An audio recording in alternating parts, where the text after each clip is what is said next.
Cuba a ouvert le feu sur un hors-bord américain et 4 personnes y ont laissé la vie. Et soudain, une question brûlante surgit. Assistons-nous à la résurgence d'un vieux conflit à quelques kilomètres seulement des côtes des États-Unis?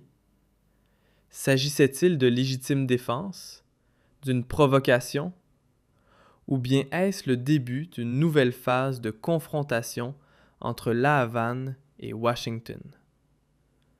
Les versions officielles se contredisent, et déjà le secrétaire d'État Rubio, ainsi que les services de renseignement, se retrouvent impliqués. Et ce qui pourrait maintenant émerger de Washington a le potentiel de tout bouleverser.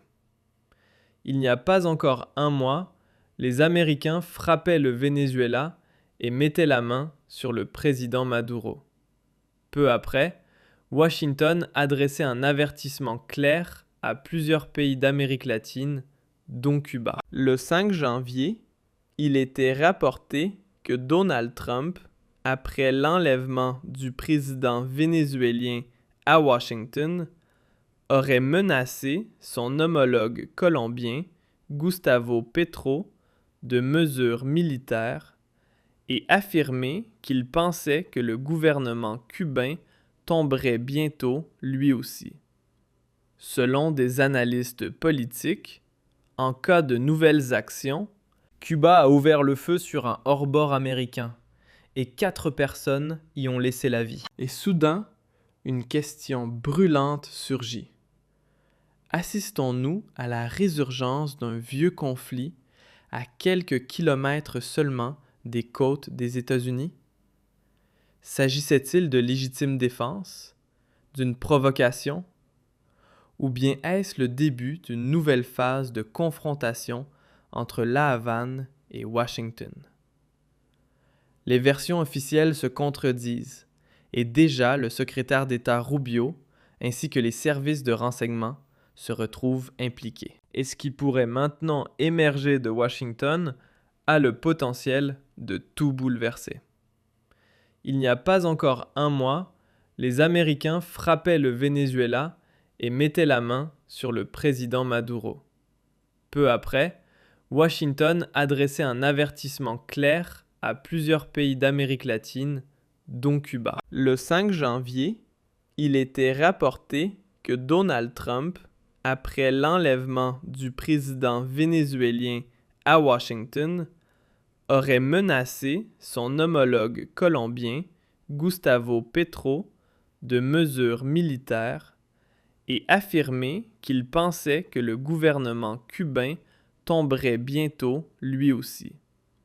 Selon des analystes politiques, en cas de nouvelles actions, Cuba figurerait tout en haut de la liste des priorités stratégiques en raison de son long passé conflictuel avec les États-Unis. De quoi susciter une vive inquiétude dans la région.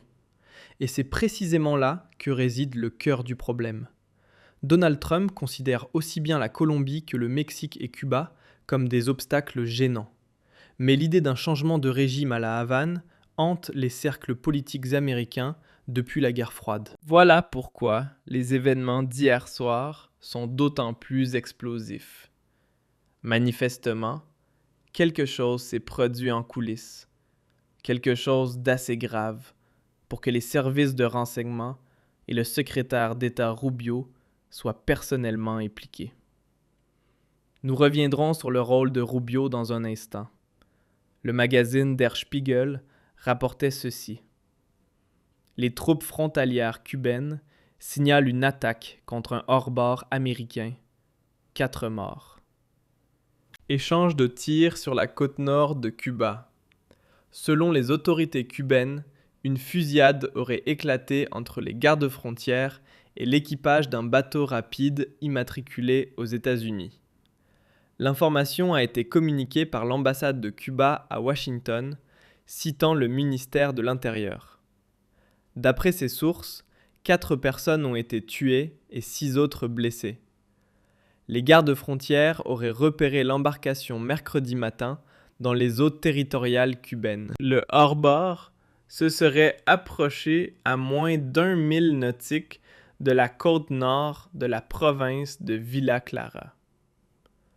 Lorsqu'une unité cubaine s'est approchée pour procéder à une identification, l'équipage du bateau aurait ouvert le feu. Le commandant du navire de patrouille cubain aurait été blessé au cours de l'affrontement. Et c'est précisément à ce moment-là que le récit officiel commence à se fissurer, car ce que Washington avancerait en interne contredirait la version cubaine et pourrait faire basculer toute la situation. Mais avant d'aller plus loin, il faut examiner les faits tels que présentés par La Havane. Selon le gouvernement cubain, l'équipage du hors-bord aurait refusé de se soumettre à un contrôle et aurait ouvert le feu en premier. Les gardes frontières auraient alors riposté, neutralisant 4 personnes. Les 6 autres auraient fini par se rendre et auraient été transportés à l'hôpital, blessés. L'incident se serait déroulé au large de la province de Villa Clara, sur la côte nord de l'île. Quant à l'identité des occupants du bateau, elle demeure inconnue à ce stade, les autorités cubaines comme américaines gardant le silence et retenant des informations essentielles. Seules des bribes d'informations filtrent vers la presse, ce qui soulève inévitablement une question.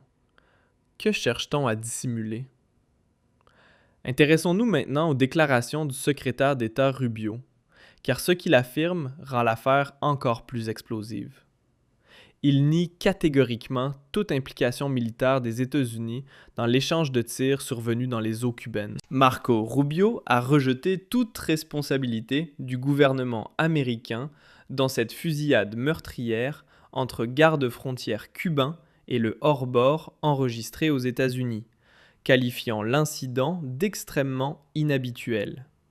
Il a déclaré vouloir obtenir ses propres informations afin d'établir précisément ce qui s'est produit, ajoutant qu'aucun contact direct n'avait été établi avec La Havane après les faits.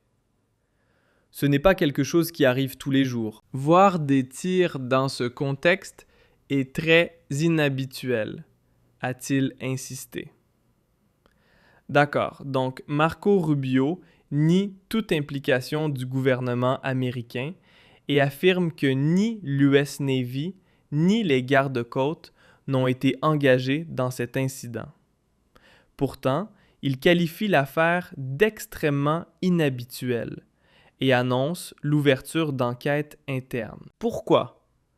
Si, selon lui, les États-Unis n'y sont pour rien, pour quelle raison le secrétaire d'État ordonne-t-il personnellement des investigations? Et c'est précisément là que la situation devient dangereuse. Car lorsqu'un gouvernement affirme publiquement ne pas être impliqué, mais lance malgré tout immédiatement des vérifications internes, cela signifie souvent une seule chose.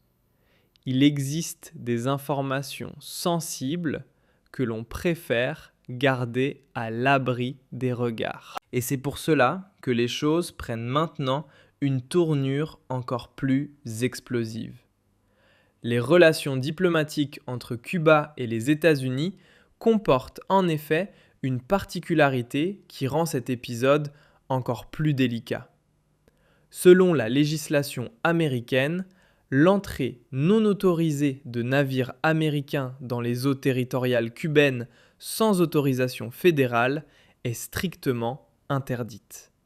Au début de ce mois, le président Trump a prolongé une mesure d'urgence nationale datant de l'ère Clinton, justifiant cette décision par le fait que de tels déplacements pourraient compromettre la politique américaine et, potentiellement, faciliter une vague de migration massive en provenance de Cuba. Et c'est là que l'affaire devient véritablement